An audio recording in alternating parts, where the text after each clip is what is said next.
हरे कृष्णा। जगत गुरु शिल प्रभुपाद महाराज की जय। परम पूज्य लोकनाथ स्वामी महाराज की जय। निताई गौर प्रेमानंदे। हरि हरि बोल।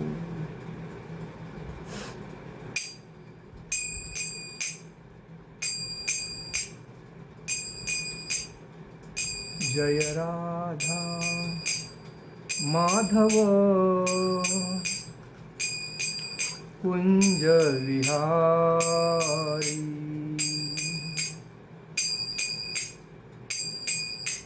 जय राधा माधव कुंज विहारी।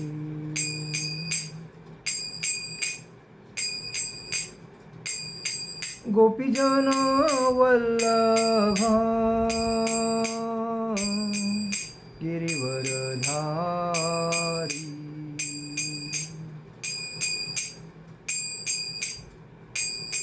गोपीजन वल्लभा गिरिवरधारी।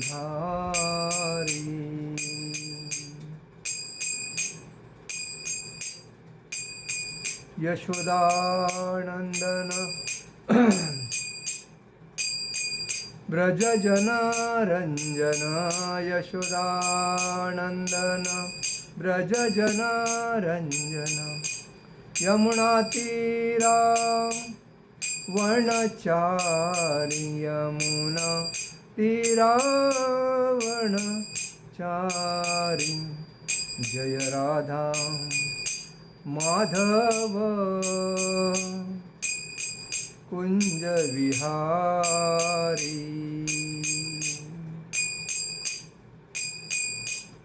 जय राधा माधव कुंज विहारी। हरे कृष्णा हरे कृष्णा कृष्णा कृष्णा हरे हरे। हरे राम राम राम हरे हरे। हरे कृष्णा कृष्णा कृष्णा हरे हरे। हरे राम राम राम हरे हरे। हरे कृष्णा कृष्णा कृष्णा हरे हरे। हरे राम राम राम हरे हरे। जय ओम विष्णुपाद परमहंस परिव्राजक आचार्य अष्टोत्तर शत भाई चरणारविंद भक्ति वेदांत स्वामी शिल प्रभुपाद महाराज की जय। जय ओम विष्णुपाद परमहंस परिव्राजक आचार्य अष्टोत्तर शत शिल भक्ति सिद्धांत सरस्वती ठाकुर शिल प्रभुपाद महाराज की जय। जय ओम विष्णुपाद परमहंस परिव्राजक आचार्य अष्टोत्तर शत शिल गौर किशोर जी बाबा जी महाराज की जय। जय ओम विष्णुपाद परमहंस परिव्राजक आचार्य अष्टोत्तर शत शिल भक्ति विनोद ठाकुर शिल प्रभुपाद महाराज की जय। जय ओम विष्णुपाद परमहंस परिव्राजक आचार्य अष्टोत्तर शत शिल जगन्नाथ जी बाबा जी महाराज की जय। श्री रूप सनातन भट्ट रघुनाथ श्री जीव गोपाल भट्ट दास रघुनाथ छठ गोस्वामी शिल प्रभुपाद महाराज की जय। अनंत कोटि वैष्णव वृंद की जय। नामाचार्य शिल हरिदास ठाकुर की जय। प्रेम से कहो श्री कृष्ण चैतन्य प्रभु नित्यानंद श्री अद्वैत गदाधर शिवासादि गौर भक्तवृंद। श्री श्री राधा कृष्ण गोपीनाथ श्याम कुंड राधा कुंड गिरि गोवर्धन की जय। मथुरा वृंदावन धाम की जय। मायापुर नवदीप धाम की जय। द्वारका धाम की जय। अयोध्या धाम की जय। जगन्नाथपुरी धाम की जय। बद्रीनाथ धाम की जय। रामेश्वरम धाम की जय। गंगा माई की जय। यमुना माई की जय। तुलसी महारानी की जय। भक्ति देवी की जय। हरिनाम संकीर्तन की जय। समवेद भक्तवृंद की जय। समवेद भक्तवृंद की जय। समवेद भक्तवृंद की जय। श्री गुरु गौरांग की जय। निताई गौर प्रेमानंदे। हरि हरि बोल। ओम नमो भगवते वासुदेवाय। ओम नमो भगवते वासुदेवाय। ओम नमो भगवते वासुदेवाय। नारायणं नमस्कृतं नरो चैव नरोत्तमं देवी सरस्वती व्यासं ततो जयोदीरये नष्टप्रायेषु भद्रेषु नित्यं भागवत सेवया भगवती उत्तमश्लोके भक्ति भवति नैष्टिकी कृष्णाय वासुदेवाय देवकीनंदनाय च नंदगोपकुमाराय गोविंदाय नमो नमः। आप सभी का आज के लेक्चर में, भगवत गीता के लेक्चर में हार्दिक स्वागत। आज हम चर्चा करेंगे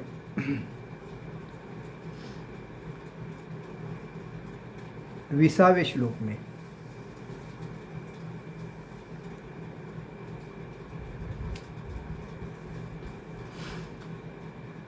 न प्रहस्ये प्रियं प्राप्यं नोदिजेत् प्राप्य पाच्छा प्रियं स्थिरबुद्धिरसम्भुड्यो ब्रह्मविद ब्रह्मणि स्थिताम्।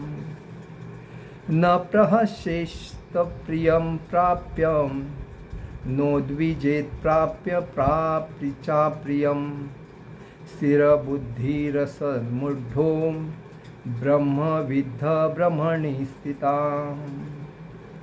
न प्रहस्येत् तत्प्रिय प्राप्य नोद्विजेत् प्राप्य चाप्रियं स्थिरबुद्धिरसमुढ्ढो ब्रह्मविद ब्रह्मणि स्थिताम्। न म्हणजे कभी नहीं, प्रहस्येत म्हणजे हर्षित होता है, प्रियम म्हणजे प्रिय को, प्राप्य प्राप्त करके, न म्हणजे नहीं, उद्विजेत विचलित होता है, प्राप्य म्हणजे प्राप्त करके, न म्हणजे स म्हणजे भी, अप्रियम म्हणजे अप्रिय को, स्थिर बुद्धि आत्मबुद्धि, कृष्ण चेतना, असमूढ़ मोहरहित संशय रहित, ब्रह्मवीत परब्रह्म को जानने वाला, ब्रह्मणि म्हणजे ब्रह्म में, स्थित म्हणजे स्थित। अनुवाद, जो न तो प्रिय वस्तु को पाकर हर्षित होता है और न अप्रिय को पाकर विचलित होता है, जो स्थिर बुद्धि है, जो मोह रहित है और जो भगवत विद्या को जानने वाला है, वह पहले से ही ब्रह्म में स्थित रहता है। तात्पर्य में शिल प्रभुपाद जी लिखते हैं, शिल प्रभुपाद महाराज की जय। यहाँ पर स्वरूप सिद्ध व्यक्ति, यहाँ पर स्वरूप सिद्ध व्यक्ति के लक्षण दिए गए हैं। पहला लक्षण यह है कि उसमें शरीर और आत्म तत्व के तादात्म्य का भ्रम नहीं रहता है। वह यह भली भांति जानता है कि मैं यह शरीर नहीं हूँ, मैं आत्मा हूँ, अपितु भगवान का एक अंश हूँ। अतः कुछ प्राप्त होने पर न तो उसे प्रसन्नता होती है और न ही शरीर की कुछ हानि होने पर उसको शोक होता है। मन की यह स्थिरता स्थिर बुद्धि या आत्मबुद्धि कहलाती है। अतः वह न तो स्थूल शरीर को आत्मा मानने की भूल करके मोहग्रस्त होता है और न शरीर को स्थायी मानकर आत्मा के अस्तित्व को ठुकराता है। इस ज्ञान के कारण वह परम सत्य अर्थात ब्रह्म, परमात्मा तथा भगवान के ज्ञान को भली भांति जानता है। इस प्रकार वह अपने स्वरूप को जानता है और परब्रह्म से हर बात में तदाकार होने का कभी यत्न नहीं करता। इसे ब्रह्म साक्षात्कार या आत्म साक्षात्कार कहते हैं। ऐसी स्थिर बुद्धि कृष्ण भावनामृत कहती है। ओम अज्ञानतिमिरान्धस्य ज्ञानाञ्जनशलाकया चक्षुरुन्मीलितेन तस्मै श्री गुरुवे नमः। श्री चैतन्यमनोभीष्टं स्थापितं येन भूतले श्री चैतन्य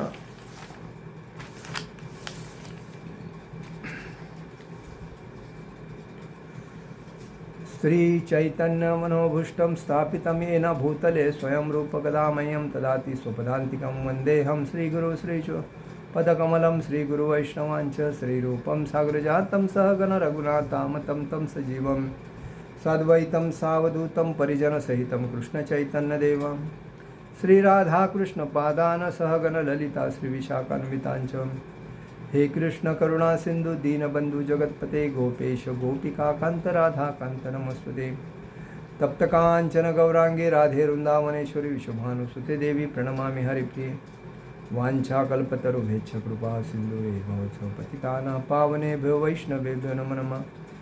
नमो ब्राह्मण देवाय गोब्राह्मणहिताय च जगतीताय कृष्णाय गोविन्दाय नमो नमः। गुरुवे गौरचन्द्राय राधिकाय तदालये कृष्णाय कृष्णभक्ताय तद्भक्ताय नमो नमः। नमः ओं विष्णुपादाय कृष्णप्रेष्ठाय भूतले श्रीमते भक्तिवेदांत स्वामिनिति नामिने नमस्ते सारस्वती देवे गौरवाणी प्रचारणे निर्विशेष शून्यवादी पाश्चात्य देशतारिणे। जय श्री कृष्ण चैतन्य प्रभु नित्यानंद श्री अद्वैत गदाधर शिवासादि गौर भक्तवृंद। हरे कृष्ण कृष्ण कृष्ण हरे हरे हरे राम राम राम हरे हरे। हरे कृष्ण कृष्ण कृष्ण हरे हरे हरे राम राम राम हरे हरे। तो इसमें बताया है जो व्यक्ति भगवान कृष्ण के भक्ति में तल्लीन होता है उसमें ये गुण पाए जाते हैं। वो अतिशय प्रिय वस्तु अगर मिलती भी है उसको तो भी उसको उसके पीछे लालायित नहीं रहता है, हर्षित नहीं रहता, आनंदी नहीं रहता है। अगर अप्रिय वस्तु पाकर मना योग्य अयोग्य वस्तु अगर मिल भी जाए तो वो विचलित भी नहीं होता है। उसकी बुद्धि कैसी होती है? स्थिर होती है, उसमें चल विचल नहीं होता है। जैसे किसी की घोड़े के जैसी बुद्धि होती है, ये लिया वो लिया वो लिया वो लिया, उसके बाद वो तो ऐसी विचलित नहीं होती है। वो मोह रहित होता है, मतलब उसको कोई भी चीज़ का मोह नहीं होता, अब लालच नहीं होती, उसको मोह नहीं होता है, अपेक्षा कोई रहती नहीं उसके। भगवत विद्या को जानने वाला होता है, पूर्ण भगवान क्या है, भगवान की विद्या क्या है, वैदिक ज्ञान क्या है, वो सब जानता है। ब्रह्म में स्थित रहता है, भगवान के सदी हमेशा मैं भगवान का दास हूँ, भगवान ही मेरे माता पिता है और भगवान ही सब कुछ मेरे लिए कर रहे हैं, मैं खाली निमित्त हूँ। ये वो उसमें पूर्णता भगवान के भक्ति में पूर्णता डूबा हुआ रहता है। भौतिक सुख से अनासक्त होता है। भौतिक जो इंद्रिय तृप्ति के लिए लोग दिन रात मेहनत करते हैं, कुछ पाना है कुछ पाना है कुछ पाना है, कितना मिला फिर भी शांति नहीं, कुछ पाना है, पद प्रतिष्ठा प्रसिद्धि पाना, लेकिन शांति नहीं रहती। तो इसके पीछे, इस सुख के पीछे वो कभी लगता ही नहीं। और दूसरी बात, आंतरिक सुख का आनंद लेता है परमात्मा का अनुभव करते हुए।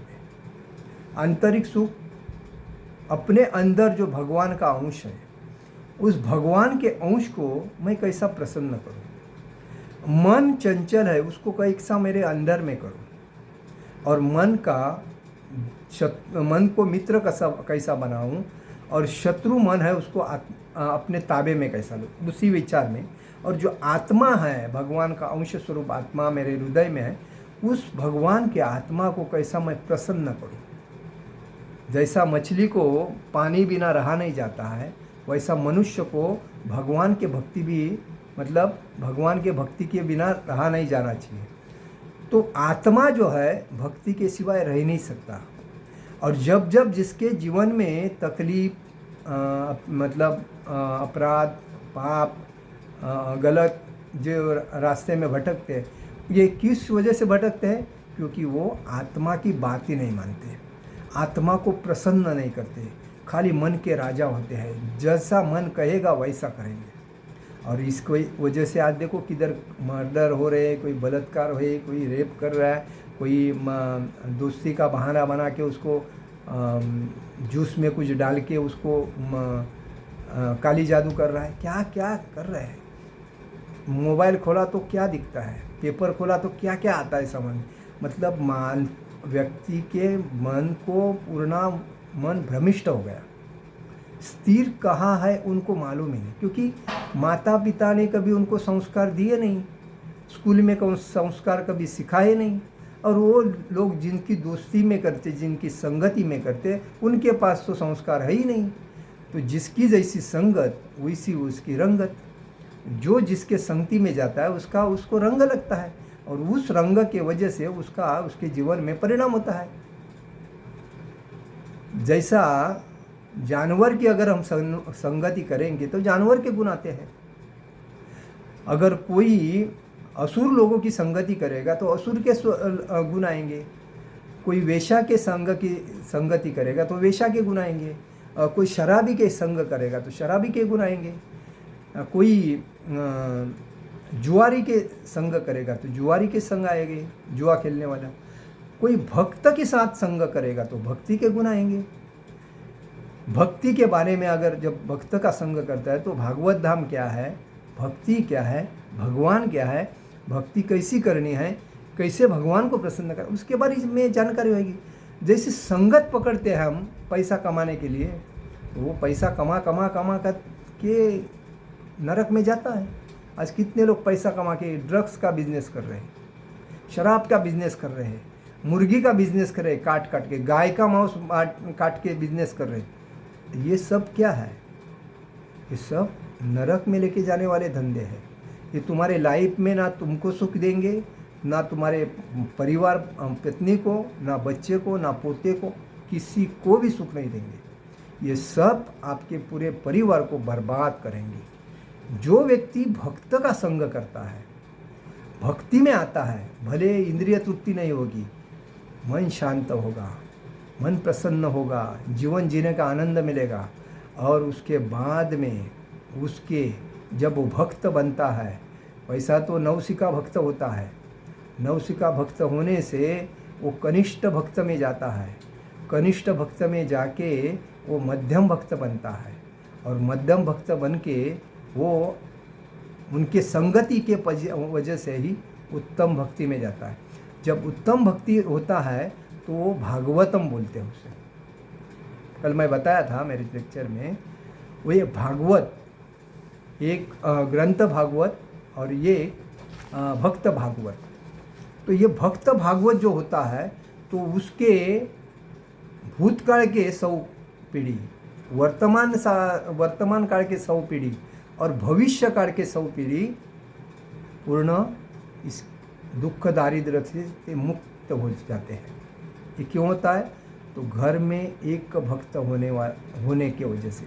अगर पूरा परिवार अगर भक्तिमय है तो और बाकी क्या है, पांचों उंगली घी में, भगवान का नाम, भगवान का धाम, घर ही पूर्ण क्षेत्र हो गया हो। और जब वो घर का आदमी जहाँ भी जाएगा वो तीर्थ क्षेत्र कहलाएगा। ये भक्त का संगति का परिणाम है। भक्त हर व्यक्ति को भागवत धाम लेके जा सकता है, भगवान के गोलोक वृंदावन में लेके जा सकता है, लेकिन वही आदमी भक्त की संगत छोड़ के शराबी की संगत करेगा तो अपने परिवार को उस नरक में लेके जा सकता है, बर्बाद कर सकता है। जुआरी की संगत करेगा, वही मांस खाने वाला, मछली खाने वाला, तंबाकू खाने वाला, शराब पीने वाला, जुआ खेलने वाला, ड्रग्स लेने वाला, हब में डांस करने वाला, ये जितने भी है ये सब कलयुग के धंधे हैं, कली के धंधे हैं। और इसमें हर व्यक्ति, पैसा दिखता है, टिकता नहीं है, वो खाली आएगा जाएगा और चला जाएगा, और बाद में उसकी जो तबीयत होती है तो डॉक्टर के लिए बिल देने के लिए अलग पैसा। तो आदमी की जैसी संगत उसकी रंगत। और इसीलिए कहा जाता है कि जो व्यक्ति अपने खुद को जानता है उसने विचार करना चाहिए, मैं किसके साथ क्या कर रहा हूँ, मैं जीवन में अच्छा कर रहा हूँ या बुरा कर रहा हूँ। शांति से बैठ के अपने आप को पूछना चाहिए।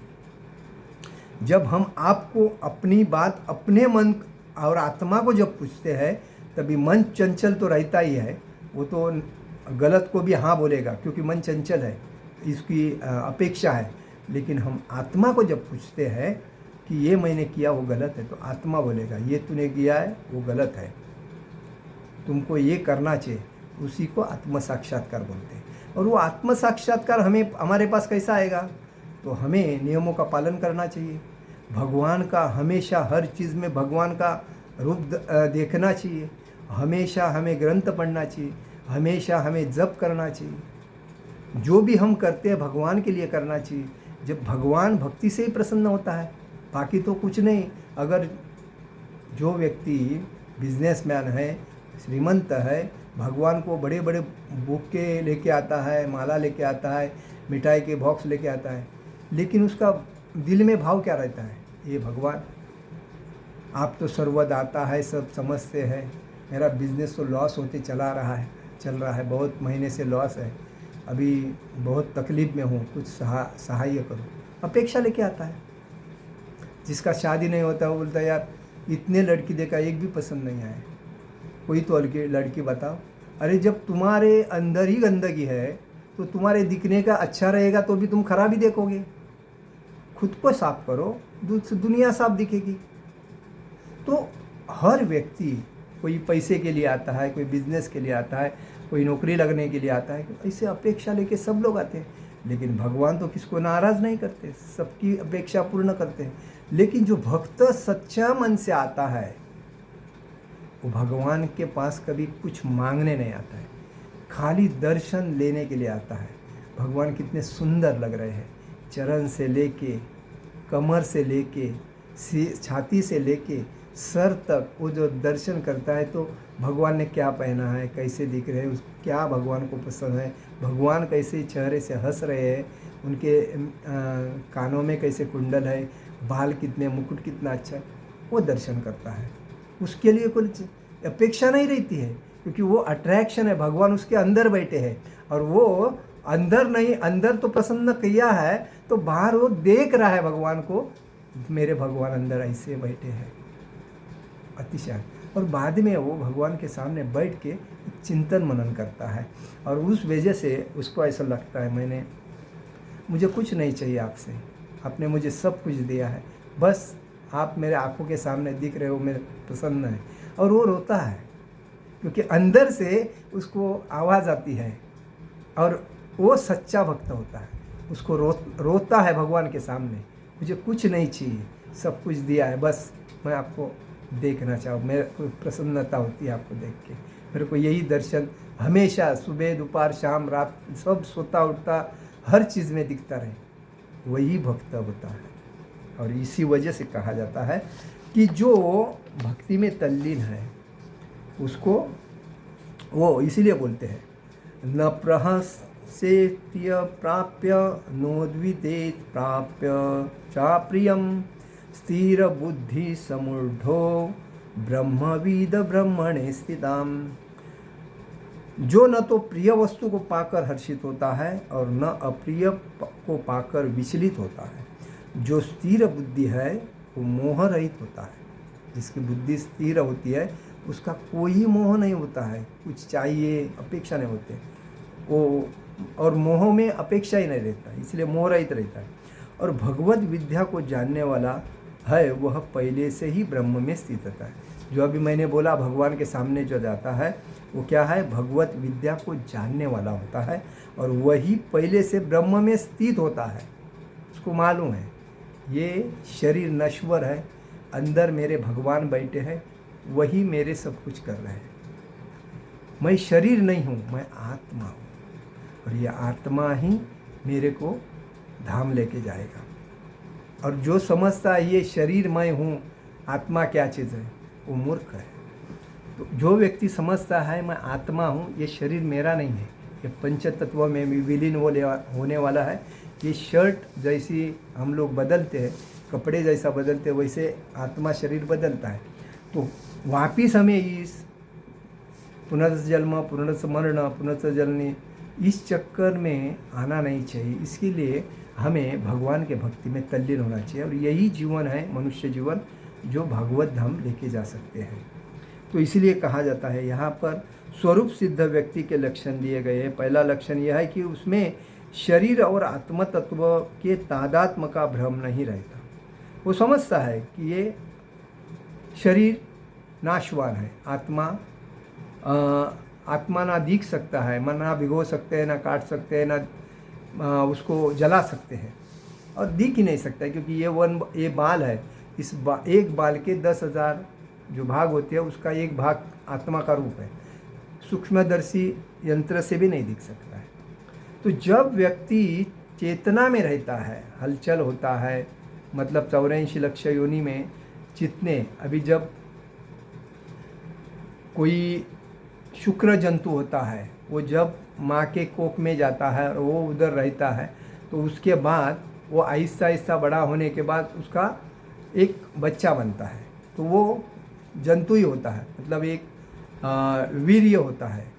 पिताजी माँ के गर्भ में वीर्य डालते हैं, और वो वीर्य वो एक छोटा सा बूंद के जैसा होता है, तो वो बूंद उस व्यक्ति को बनाता है, क्योंकि उसमें क्या होते हैं, पेशी रहते हैं, और वो पेशी आहिस्ता आहिस्ता उसको पोषकता मिलने के बाद बड़े होते हैं। तो यही बात है, और वही आत्मा है। हम लोग जब भोग करते हैं, पत्नी से जब भोग करते हैं, तो वही वीर्य अंदर जम जम के उसका पुत्र प्राप्ति पुत्री प्राप्ति होती है, और वही हम किसी वेश्या के साथ या परस्त्री के साथ जब भोग करते हैं, तो हमारा उतना हम लोग उसका घात करते हैं, मतलब क्या बोलते हैं उसको, ऑपरेशन गर्भपात बोलते हैं ना, तो वैसा होते हैं। मतलब वेस्टेज जो हमारी एनर्जी है वो वेस्टेज गवाते हैं। इसीलिए कोई भी नर होता है, वो मादी के अंदर जब शुक्र जंतु डालता है तो उसका बच्चा बनता है, और जो नर मादी के व्यतिरिक्त अगर उसका वो वीर्य जाता है तो वो वेस्टेज जाता है। मतलब उतनी हम पाप किया, उसका पाप का भागीदार, अपराध का भागीदार होता है, क्योंकि वो मतलब जितने जीव जंतु जो मतलब जो तैयार होने वाली जो पब्लिक है, उसका हम घात करते हैं, उसको मारते हैं। तो इसमें बताया है, वह भली भांति जानता है कि मैं यह शरीर नहीं हूँ, अपितु मैं भगवान का एक अंश हूँ। जो आत्मा तत्व को मतलब भ्रमित नहीं होता है, वो जानता है कि मैं ये शरीर नहीं हूँ, मैं आत्मा हूँ, भगवान का एक अंश हूँ। अतः कुछ प्राप्त होने पर भी न तो उसे प्रसन्नता होती है, और न शरीर की कुछ हानि होने पर उसको शोक होता है। जैसा कि कहा जाता है कि कोई व्यक्ति, एक देखिए शिवी महाराज थे, भागवतम में उनका उल्लेख है, शिवी महाराज। वो शिवी महाराज क्या करते थे, उनको मालूम है ये शरीर नाशवान है, किसी के काम आएगा तो उसका उपयोग करके देना चाहिए। तो वो शिवी महाराज अपने शरीर का काट के जो मांस है वो कबूतर को डालते थे। मेरे मांस खाने से कबूतर का पेट अगर भर रहा है तो मुझे आनंद है, लेकिन उनको इतनी तकलीफ होती थी कि वो अपने शरीर का एक एक मांस कबूतर को डालते थे। कौन? शिवी महाराज अतिशय दाता थे। वो कभी नहीं ये बोलते थे कि मेरे को तकलीफ हो रही है, क्योंकि ये शरीर आज नहीं तो कल जाने वाला है। अगर मुझे तकलीफ वही चलेगा, मेरा आत्मा तो अमर है, आत्मा कभी मरता नहीं, आत्मा शरीर बदलता है, आज ये शरीर कल वो शरीर, पर 84 लक्ष योनि में घूमने के बाद ही तो आत्मा मनुष्य शरीर में आया है। और मनुष्य जीवन ये लास्ट जीवन होने की वजह से भगवान बोलते हैं इस सतयुग में, त्रेता युग में, द्वापर युग और कलयुग, 4 युग में जब अलग अलग यज्ञ थे, बराबर है। तो कलयुग का यज्ञ क्या है? हरिनाम संकीर्तन है। जब हरिनाम संकीर्तन में हम करते हैं, यज्ञ करते हैं अपने घर में, तो हमें भगवत प्राप्ति हो जाती है, बराबर है। लेकिन वो क्या करते थे, शिवी महाराज दाता होने की वजह से वो अपने अंग का मांस कबूतरों को खिलाते थे। क्योंकि ये उदाहरण मैंने क्यों दिया, क्योंकि हर व्यक्ति को समझना चाहिए। आज हम लोग माया के जाल में इतने अंधे हो गए हैं। अपने पास एक रूम था तो ऐसा लगता है उसने देख 4-4 रूम लिए हैं, तो मेरे को भी 4-5 तो लेना चाहिए। किसके लिए? कौन बोला है आपको दूसरे के लिए करने के लिए? जब भगवान ने आपको इस धरती पे भेजा था तभी आपको चड्डी भी पहनने के लिए नहीं थी वो भी किसी ने दूसरे ने बाहर से लाके खरीद के आपको चड्डी पहनाई थी। शर्ट भी नहीं था, वो भी दूसरे ने लाके पहना। उसके बाद आपको पकड़ने वाला भी कोई नहीं था, वो भी दूसरे ने आपको पकड़ के लेके गया। ये सब दूसरे ने ही किया है। इतना मालूम होने के बाद भी हम कितने मूर्ख हैं कि हम माया जमाते हैं। पैसा चाहिए, पद चाहिए, प्रतिष्ठा चाहिए, प्रसिद्धि चाहिए, ये मेरा है, वो मेरा है, वो मेरा है, वो मेरा है। मैं नहीं किसको देगा, मेरा है। दुर्योधन ने क्या किया था? 5 पांडवों को बोलता था, जब भगवान श्री कृष्ण उनके पास आए बोलने के लिए, देखो दुर्योधन, आप तो इस हस्तिनापुर के राजा हो, 5 पांडव आपके भाई है, तो आप 5 पांडव को, ये सत्ता तो उनकी थी, लेकिन आपके पिताजी ने आपको उनको बाजू करके आपको राज्याभिषेक करके राज्य गादी आपके हवाले कर दिया, तो आप उनको 5 गांव दे दो। तो दुर्योधन क्या बोलने लगा? 5 गांव मांग रहे हो? अरे वो तो पांडु के हैं, वो हमारे भाई थोड़े हैं। उनको तो मैं इस सुई है ना, इस सुई के नोक के बराबर भी जगह नहीं दूंगा। भगवान आश्चर्यचकित हो गए। इतना बड़ा हस्तिनापुर, इतने गांव, 5 गांव मांग रहा हूं। बेचारे ईमानदार, वफादार, एकनिष्ठता, पिताजी नहीं, माँ अकेली है और उनका कोई सहारा नहीं है। वो 5 गांव में, अपने अपने गांव में अपनी रोजी रोटी बना के खाएंगे। ये बोलता है 5 गांव नहीं दूंगा, और वो उतना भी बोलता है कि आप उनकी तरफदारी करने आए हो। अपने शिष्यों को बोलता है, सिपाही इसको बांधो, इसको साकली से बांध दो। कितना अहंकार है दुर्योधन को। और उसके वो साकड़ी लेके आने वाले थक गए बेचारे। उसके बाद भगवान ने अपना रूप बताया, मैं कौन हूँ? मूर्ख और दुर्योधन, मुझे नहीं पहचाना? पहचान ले। भगवान ने अपना विराट रूप बताया। कहने का मतलब ऐसे ही दुर्योधन आज हर जगह पे है। हर घर में एक दुर्योधन है, हर घर में एक शकुनी है। तो इसी वजह से आज हर जगह पे झगड़े हो रहे हैं, एक दूसरा तकलीफ में है, क्योंकि उनके माता, जैसा धृतराष्ट्र अंधा था, वैसे उनके माता पिता अंधे हैं। खाली वही धृतराष्ट्र है उनके घर में, मेरा बच्चा। मराठी में कहावत है, माझा तो बाळ्या, दुसऱ्याचा तो कारटा। इस परिस्थिति सब जगह पे चल रही है। और इसीलिए हर व्यक्ति अपने बच्चों को, मंत्री को बोलो, दूसरे एक गरीब सुशिक्षित है, अच्छा क्वालिफाइड है, उसको पद दे दो। ये सीट आपने जीती है, ठीक है, आपके बच्चों का टिकट मत करो, उसको दे दो। देगा? कभी नहीं देगा। वो अपने पत्नी को बिठाएगा, पुत्र को बिठाएगा, पुत्री को बिठाएगा, घर के ही व्यक्ति को बिठाएगा, क्योंकि फावड़े का काम है ना, अपने पास आना चाहिए, दूसरे के पास नहीं जाना चाहिए। ऐसे महाचोर अपने राज्य में होने की वजह से, देश में होने की वजह से आज पूरी राजकारण की जो सिस्टम है पूरी सड़ी हुई है, क्योंकि सब लोग अपनी गलतियां एक दूसरे के नीचे दबा के रख रहे हैं। कोई किसका ये खोलने को जाता है तो दूसरा दूसरे का खोलता है, क्योंकि सब, तू भी चोर मैं भी चोर, तू मुझे संभाल मैं तुझे संभालता हूँ, ये बात है। तो ये धृतराष्ट्र है, अंधे, और दुर्योधन है। इनके नाद में किसी व्यक्ति का भला नहीं होएगा। ये खाली आपस का ही भला करने वाले हैं, दूसरे को खाली रोटी का टुकड़ा फेंकेंगे, अपनी कुर्सी टिका के रखेंगे। ऐसे महामूर्ख लोग हैं। जब सिस्टम सही रहती है राजा सही रहता है। जैसा युधिष्ठिर राजा थे, युधिष्ठिर जब राजा थे तभी युधिष्ठिर राजा ने पूरे दुनिया में राज्य किया था। ये भारत भूमि जो है ये पूरी दुनिया का आत्मा है। जब आत्मा रहता है तभी दुनिया चलती है, बराबर। शरीर चलता है कभी आत्मा की वजह से, अगर आत्मा ही नहीं तो बॉडी बनती है। तो ये भारत जो देश है पूरी ये दुनिया में एक 200 देश है या 250 देश है, उसका आत्मा है। और उसके भारत देश के बाद ये सब देश तैयार हुए हैं। तभी ये सभी देशों के ऊपर 5,500 साल पहले युधिष्ठिर महाराज के पास आते थे, सब राज्य किया है।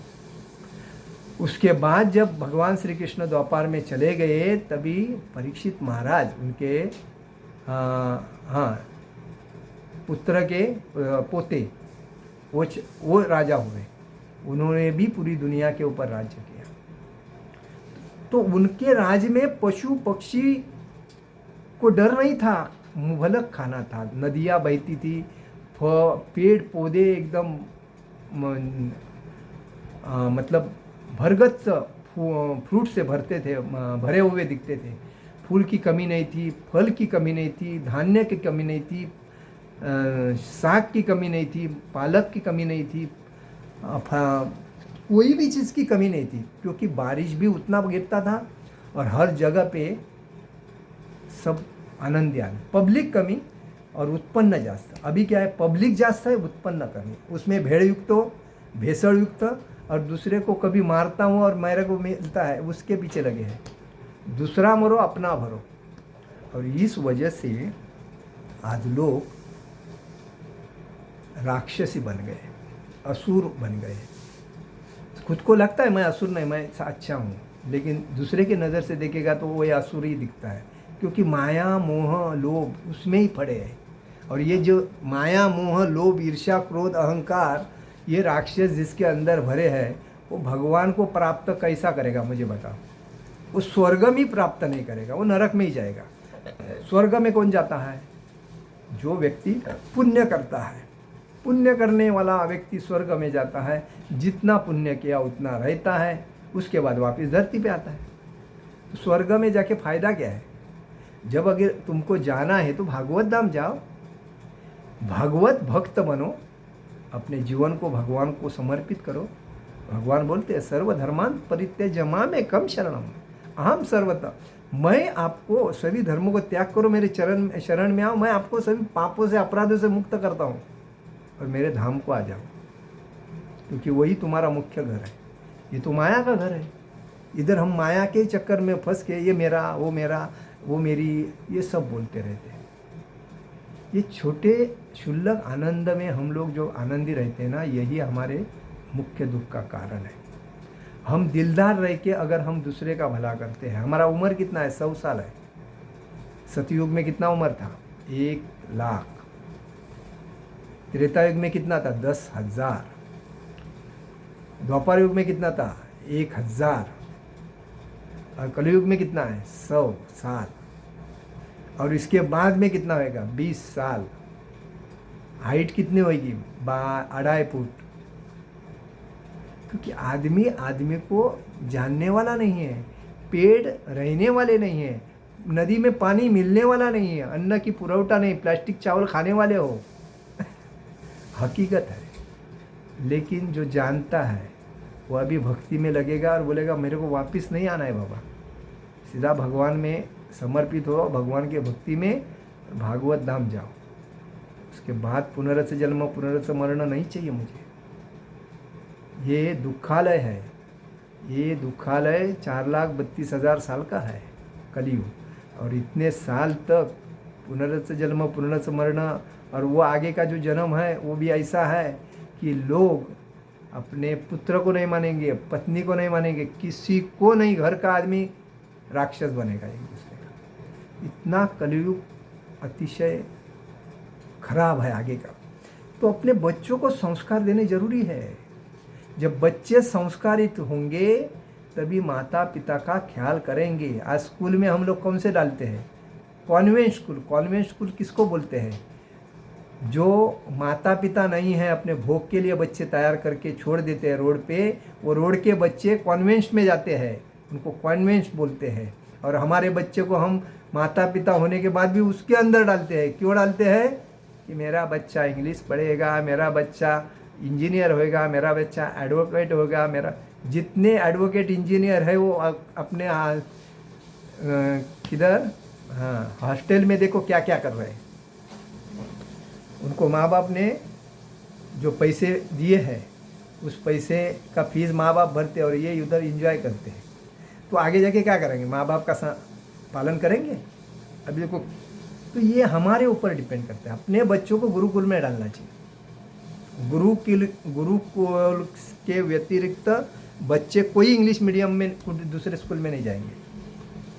गुरुकुल, भगवान श्री कृष्ण भी गुरुकुल में पढ़े थे, सांदीपनी मुनि में, गर्ग गुरु के अंडर में। भगवान राम भी आए थे, गुरुकुल में पढ़े थे, राम और लक्ष्मण। तो हम लोग क्या है? हम तो उनके अंश हैं।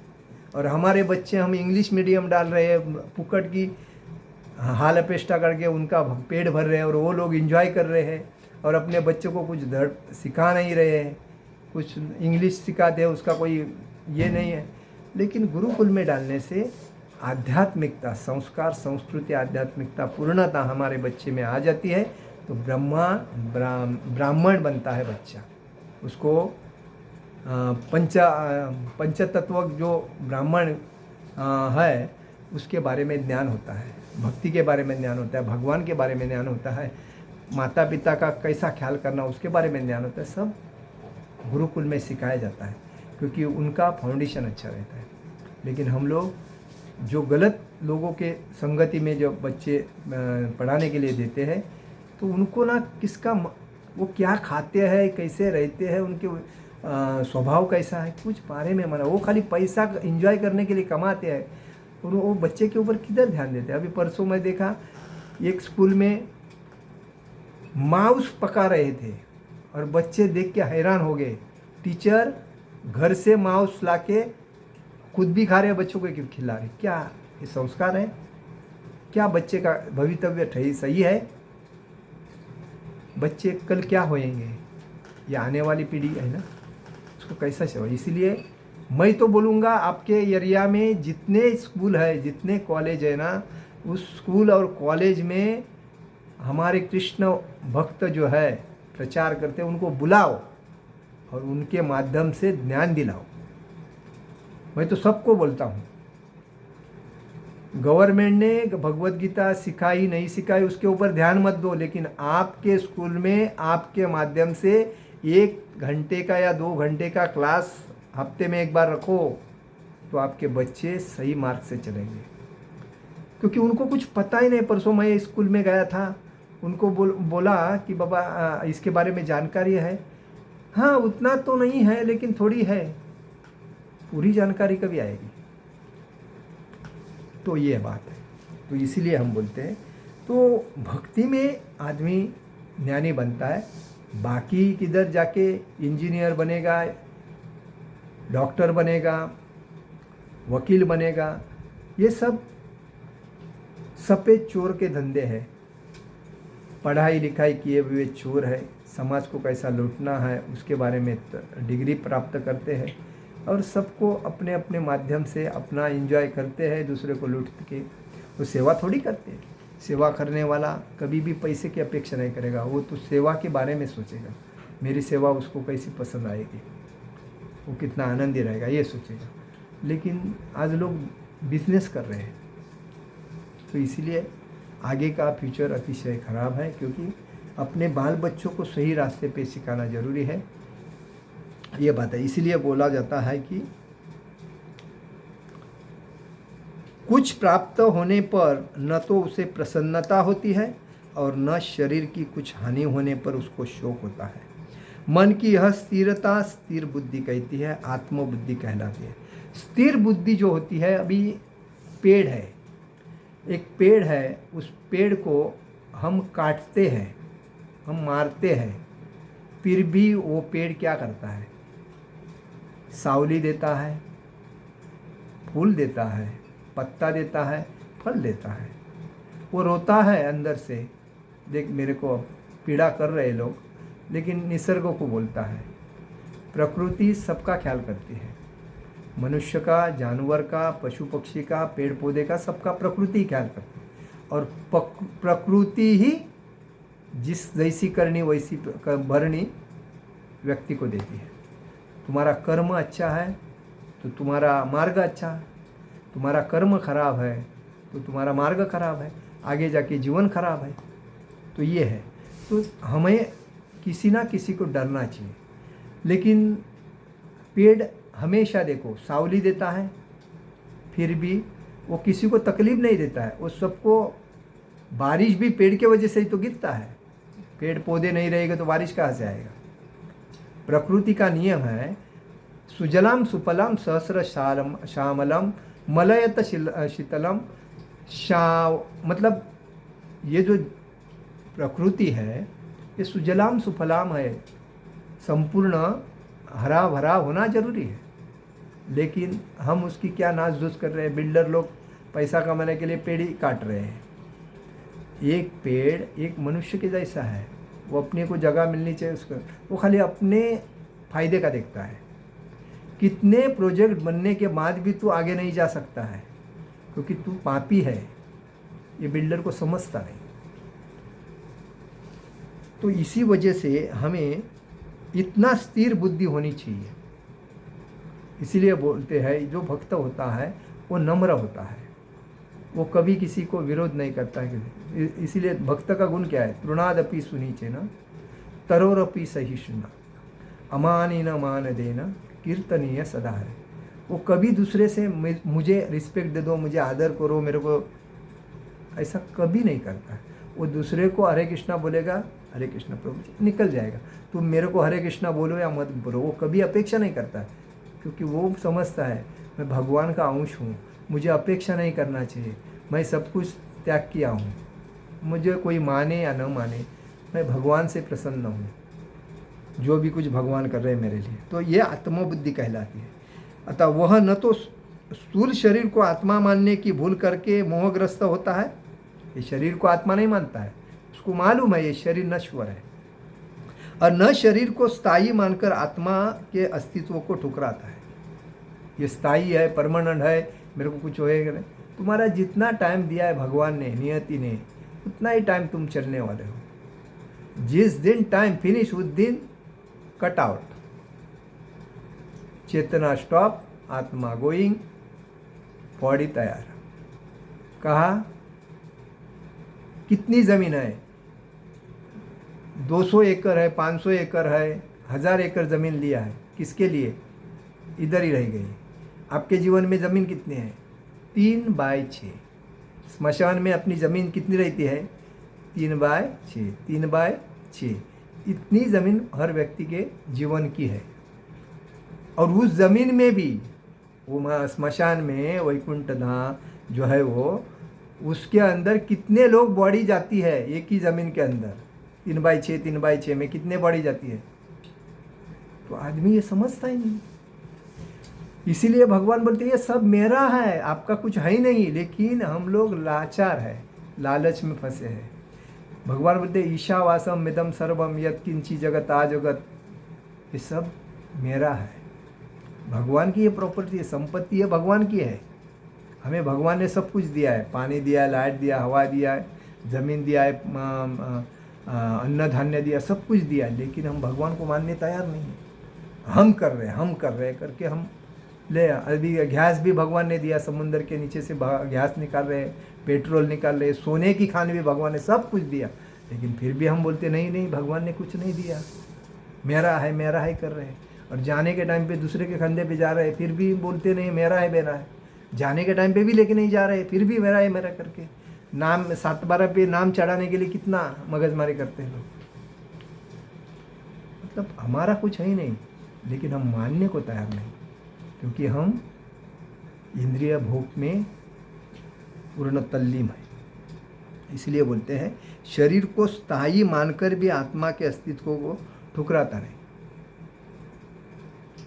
इस ज्ञान के कारण वह परम सत्य अर्थात ब्रह्म, परमात्मा और भगवान के ज्ञान को भली भांति जान लेता है। जब ये समझता है उसको, ये शरीर नहीं है, मैं आत्मा हूँ, मुझे शरीर हो भी तो मेरा उम्र है उतना तक रहेगा, उसके बाद चला जाएगा, लेकिन आत्मा मेरा शुद्ध होना है, आत्मा को मेरे को प्रसन्न करना है, उसके लिए मेरे को दिन रात भक्ति में तल्लीन रहना है। वो जब ऐसा ज्ञानी जहाँ मतलब तभी ब्रह्म को, परमात्मा को और भगवान के ज्ञान को भली भांति जान लेता है। इस प्रकार वह अपने स्वरूप को जानता है और पर ब्रह्म के हर बात में तदाकार होने का कभी यत्न नहीं करता। और ये सब जानता हुआ उसको मालूम है मैं सही रास्ते में चल रहा हूँ या गलत रास्ते में चल रहा हूँ। जब मैं सही चल रहा हूँ तो प्रसन्न हूँ, गलत रहता है तो मेरे को ना जमेगा नहीं, ऐसा बोल के प्रसन्न रहता है। तभी वो जहाँ ये करता है, तभी इस ब्रह्म साक्षात्कार या आत्म साक्षात्कार कहते हैं। ऐसी स्थिर बुद्धि कृष्ण भावना अमृत कहते हैं। और इसे ही ब्रह्म साक्षात्कार, आत्म साक्षात्कार कहते हैं और यही कृष्ण भावना भावते हैं। तो हमें याद रखना चाहिए, हम जब कभी कभी ज़्यादा अपेक्षा में रहते हैं तो वो गलत है और इसी वजह से हमारे जीवन में तकलीफ आती है। हम लोग बोलते हैं उसने ये किया, इसने ये किया। आज लोग स्वार्थ के लिए कोई कुछ ना कुछ करते हैं, काली जादू वगैरह जब करते हैं। ये राजकारणी लोगों में ज़्यादा इसका ये रहता है पद प्रतिष्ठा का, क्योंकि राजकारण ऐसा चीज़ ही ऐसी है कि आदमी को जानता नहीं, खाली पद प्रतिष्ठा प्रसिद्धि के लिए, अपने फ़ायदे के लिए एक दूसरे का फ़ायदा लेते हैं। जिसका फ़ायदा है उसके नज़दीक जाते हैं, जिसका फ़ायदा नहीं उसके लंबा रहते हैं। लेकिन भक्त के साथ जब व्यक्ति रहता है तो उसकी जीवन में सफलता आ जाती है। इसीलिए भक्त का साथ कभी छोड़ना नहीं चाहिए। भगवान को प्राप्त करने का जो और आपकी जैसा गुरु हम लोग करते हैं, तो गुरु का कार्य जब हम दीक्षा लेते हैं तो गुरु हमारे ऊपर जितने पाप है, अपराध है, अपने ऊपर लेता है और हमें भगवान से जुड़ाने का काम करता है। तो ये भक्त का संगति का परिणाम है। लेकिन हम गलत रास्ते में जाके दूसरे की संगति जब करते हैं तो हमारा जीवन अयोग्य रास्ते में जाके हम तो तकलीफ सहते हैं। आज दुनिया में जितने तकलीफ होते हैं लोगों को, वो अयोग्य संगति के माध्यम की वजह से। संगति अगर सही है, संग जिसका अच्छा है उसको तकलीफ नहीं है, और संग जिसका खराब है उसको तकलीफ है। और स्वार्थी कभी नहीं बनना चाहिए, दिलदार बन के चलना चाहिए। हमारे पास पहला भी कुछ नहीं था, अभी भी कुछ नहीं है, आगे भी कुछ नहीं रहेगा। और जो भी हमारे पास है वो मेरा नहीं है, भगवान का है। इस भावना से हम अगर चलते हैं तो हमें कोई चीज़ की आसक्ति नहीं रहेगी। अगर हम सोचेंगे ये मेरा है, मैंने कमाया है, तो ये आसक्ति से हम आगे नहीं जा सकते। हम वापस वो आसक्ति में अटैच रहते हैं।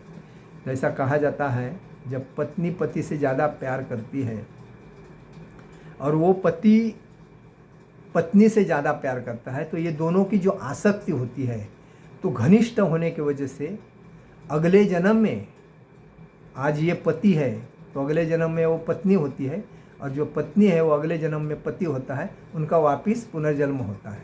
क्यों? उनकी आसक्ति थी एक दूसरे के अंदर, और इसी के परिणाम उसको ये चीज़। इसीलिए किसी भी चीज़ में आसक्ति नहीं। मेरा पति, मेरा पत्नी, मेरे बच्चे, मेरी प्रॉपर्टी, मेरा पद। भगवान से आसक्ति रखना चाहिए। मेरे प्रभु, मेरे राधा कृष्ण, मैं उनके धाम में जाऊंगा, सदा सर्वदा उनका नाम चिंतन करना चाहिए। क्योंकि हम आए हैं, देखिए मनुष्य और स्त्री में क्या फ़र्क है? एक ही तो है, खाली लिंग का फ़र्क है, बाकी सब कुछ सेम है। तो ये लिंग जो एक दूसरे में मिलता है, उसके बाद उत्पत्ति, तो ब्रह्मा जी ने उत्पत्ति निर्माण करने के लिए एक चीज़ के दो भाग किए और उसमें लिंग का परिवर्तन किया, बाकी सब सेम है। तो इसलिए हमें आसक्ति से रहना चाहिए, आसक्ति नहीं रखना चाहिए। हमें भगवान के प्रति आसक्ति रखना चाहिए।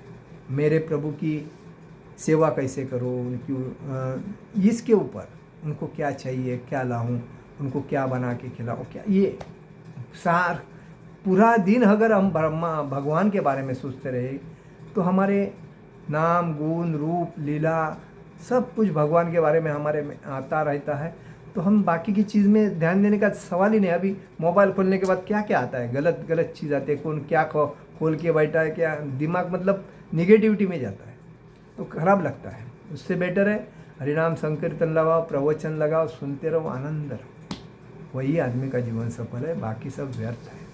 हरे कृष्णा कृष्णा कृष्णा हरे हरे, हरे राम राम राम हरे हरे। जगत गुरु शिल प्रभुपाद महाराज की जय। परम पूज्य लोकनाथ स्वामी महाराज की जय। निताई गौतम आनंदे हरि हरि बोल।